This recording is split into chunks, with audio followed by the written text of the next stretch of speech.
बच्चों, स्वागत है आपका इस वीडियो में जिसमें हम युगों का दौर के पाठ के अगले 4 अंशों की बात करेंगे। ठीक है, 5, 6, 7, 8। तो भारत का प्राचीन रंगमंच। भारतीय रंगमंच अपने मूल में संबद्ध विचारों में और अपने विकास में पूर्णतः स्वतंत्र था। इसका मूल उद्गम ऋग्वेद की ऋचाओं में खोजा जा सकता है। रामायण और महाभारत में नाटकों का उल्लेख मिलता है। ईस्वी पूर्व 6वीं या 7वीं शताब्दी के महान व्याकरण पाणिनि जी द्वारा कुछ नाट्य रूपों का उल्लेख किया गया है। नियमित रूप से लिखे गए नाटकों में से जो मिले हैं उनमें ऐसे रचनाकार और नाटकों का हवाला मिला है जो अभी तक प्राप्त नहीं हुए हैं। उन्हीं में से एक नाटककार भास थे। देखो, जिनका नाटक मिल गया वो प्रसिद्ध हो गए। इस शताब्दी के आरंभ में उनके 13 नाटकों का संग्रह मिला है। अश्वघोष जी के ताड़ पत्रों पर लिखे गए प्राचीनतम संस्कृत नाटक गोबी रेगिस्तान की सीमा पर तूफान में मिले हैं। अश्वघोष जी द्वारा लिखित बुद्ध जी की जीवनी बुद्ध चरित भारत, चीन और तिब्बत में बहुत लोकप्रिय हुई। संस्कृत साहित्य में कालिदास जी को सबसे बड़ा कवि और नाटककार माना गया है। बच्चों, वह चंद्रगुप्त जो द्वितीय थे, विक्रमादित्य के शासनकाल में उज्जैनी में थे कालिदास जी। ठीक है, तो कालिदास जी उनके नवरत्नों में से एक थे। मेघदूत उनकी लंबी कविता है जिसमें एक बंदी प्रेमी अपनी प्रिया अपनी प्रेमिका को मेघ को बादलों को दूत बनाकर संदेश भिजवाता है। तो बच्चों, उनके प्रसिद्ध नाटक शकुंतला की प्रशंसा अनेक विद्वानों ने की है। इसका कई भाषाओं में अनुवाद हुआ है। कालिदास जी से पहले शूद्रक जी की एक रचना मृच्छकट्टिकम यानी मिट्टी की गाड़ी प्राप्त हुई है जो बनावटी नाटक प्रतीत होता है।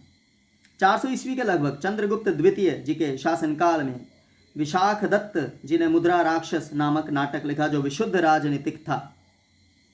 तो विशुद्ध राजनीति का मतलब राजनीति से प्रेरित विशुद्ध। तो 7वीं शताब्दी में हर्ष जी द्वारा लिखे गए 3 नाटक मिलते हैं। इसी समय के नाटककार भवभूति हैं जो भारत में बहुत लोकप्रिय रहे हैं।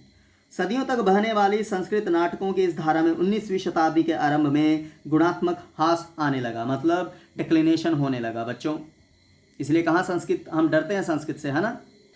प्राचीन नाटकों कालिदास जी तथा अन्य लोगों की भाषा मिली जुली है। ठीक है, उनकी भाषा में संस्कृत और उसके साथ एक या एकाधिक प्राकृत यानी संस्कृत की बोलचाल में प्रचलित रूप। उसी नाटक में शिक्षित पात्र संस्कृत बोलते हैं तो स्त्रियां तथा सामान्य वर्ग प्राकृत बोलते हैं। तो साहित्यिक भाषा और लोकप्रिय कला के बीच समझौता था। नाटक समाज के अभिजात वर्ग तक सीमित रहा।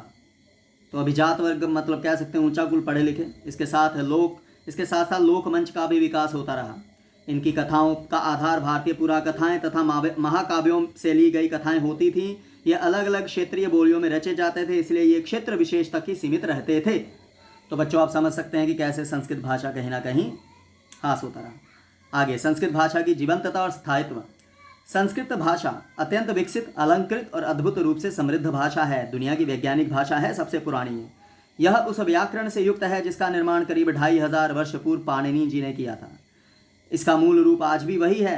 संस्कृत साहित्य के पतन के काल में इस भाषा ने अपनी कुछ शक्ति और शैली की सादगी खो दी। सर विलियम जोन्स जी ने इसके बारे में कहा था, संस्कृत भाषा पुरानी होने के साथ अद्भुत बनावट वाली तथा यूनानी और लातीनी के मुकाबले अधिक उत्कृष्ट है, बढ़िया है। इसके साथ ही यह भाषा इन दोनों के साथ खूब मिलती जुलती है, जिसे देखकर कहा जा सकता है कि इन सभी भाषाओं का स्रोत एक ही है। संस्कृत आधुनिक भारतीय भाषाओं की जननी है। उनका अधिकांश शब्दकोश और अभिव्यक्ति का ढंग संस्कृत की ही देन है।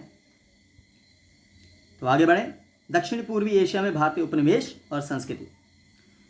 तो बच्चों, भारत ने अपने व्यापार एवं संस्कृत का प्रचार प्रसार अपनी भौतिक सीमा से लांघकर आगे भी बढ़ाया। यह प्रचार प्रसार दक्षिण पूर्वी एशिया में दूर दूर तक फैले क्षेत्रों में था। इसे बृहत्तर भारत कहा गया है क्योंकि वो भारत के बाहर था और उनके कब्जे में था। तो भारतीय उपनिवेशों का हवाला भारतीय पुस्तकों के अलावा अरब यात्रियों के वृत्तांतों से भी मिलता है। उपनिवेश का मतलब होता है जैसे अंग्रेजों ने भारत पर कब्जा किया ना, वो भारत का उपनिवेश, अंग्रेजों का उपनिवेश हुआ। इससे अधिक महत्वपूर्ण प्रमाण है चीन से प्राप्त ऐतिहासिक विवरण। इनके अलावा पुराने शिलालेख जो पत्थरों पर लिखे हुए और ताम्रपत्र हैं। जावा बाली में भारतीय स्रोतों पर आधारित समृद्ध साहित्य जिसमें भारतीय महाकाव्यों और पुराकाव्यों का अनुवाद और इमारतों के विशाल खंडहर हैं। और आज भी भारत के बाहर भी कई देश हैं जहाँ पर रामायण, महाभारत या रासलीला या रामलीला इनका बहुत अच्छे ढंग से प्रचार किया जाता है। ईसा की पहली शताब्दी तक उपनिवेशीकरण की 4 प्रमुख लहरें दिखाई देती हैं। इन उपनिवेशों की शुरुआत लगभग एक साथ हुई। ये युद्ध की दृष्टि से महत्वपूर्ण स्थानों और मार्गों पर स्थापित किए जाते थे। इनका नामकरण पुराने भारतीय नामों के आधार पर किया जाता था। जैसे जो आज का कंबोडिया तब क्या कहलाता था, कंबोज। हैरानी होती है ना। जो एक विशेष प्रकार का अन्न है जिसके आधार पर जो का टापू आज जावा कहलाता है। इन उपनिवेशों के नाम खनिज, धातु, किसी उद्योग या खेती की पैदावार के आधार पर होते थे। इससे हमारा ध्यान स्वयमेव व्यापार की ओर जाता था। उपनिवेशों से व्यापार तो बढ़ा ही, व्यवसायियों एवं व्यापारियों के आवागमन से धर्म का भी प्रचार प्रसार बढ़ा।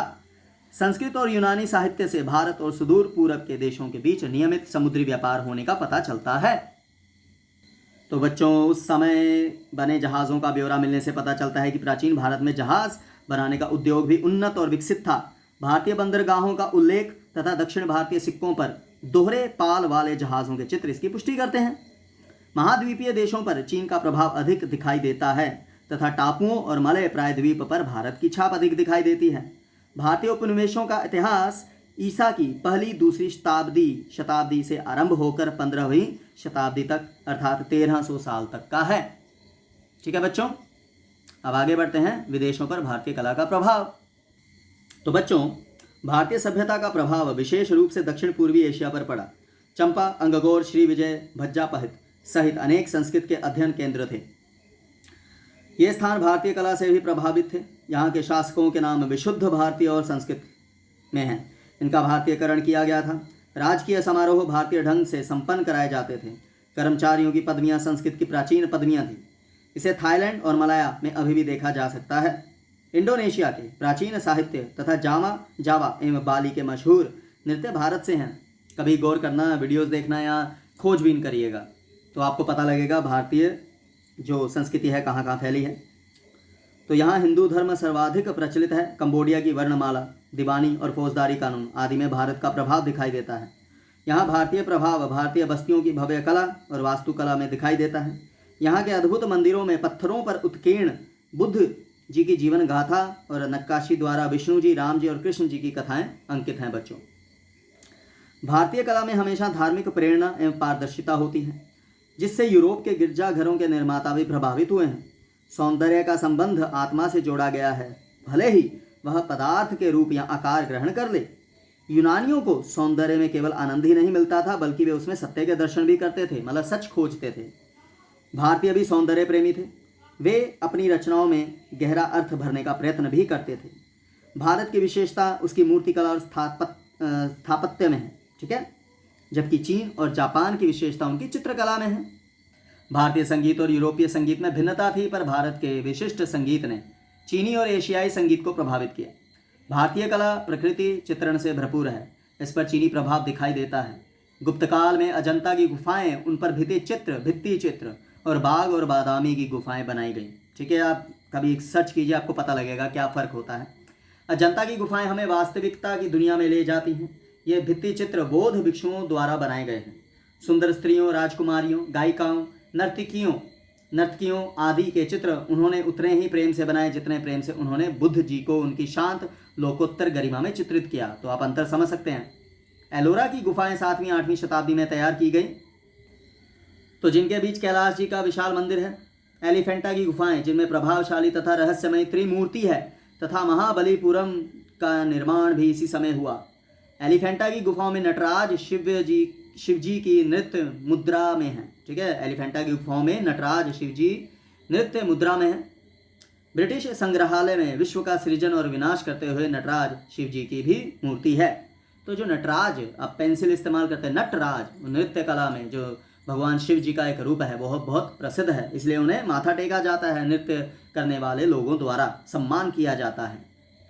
तो बच्चों, बोरोबुदूर से कोपेनहेगन ले जाए गए बोधिसत्व के सिर का सौंदर्य अद्भुत है। इसमें उनकी आत्मा को दर्पण में प्रतिबिंब की तरह उद्घाटित किया गया है। प्रतिबिंब, इमेज, इसमें मनुष्य की पहुंच से दूर परम सौंदर्य विद्यमान है। ठीक है बच्चों, तो ये थे, और बाकी के 3 हिस्से रह गए हैं इस पाठ 4 के, तो वो हम अगली वीडियो में करेंगे। तब तक के लिए धन्यवाद।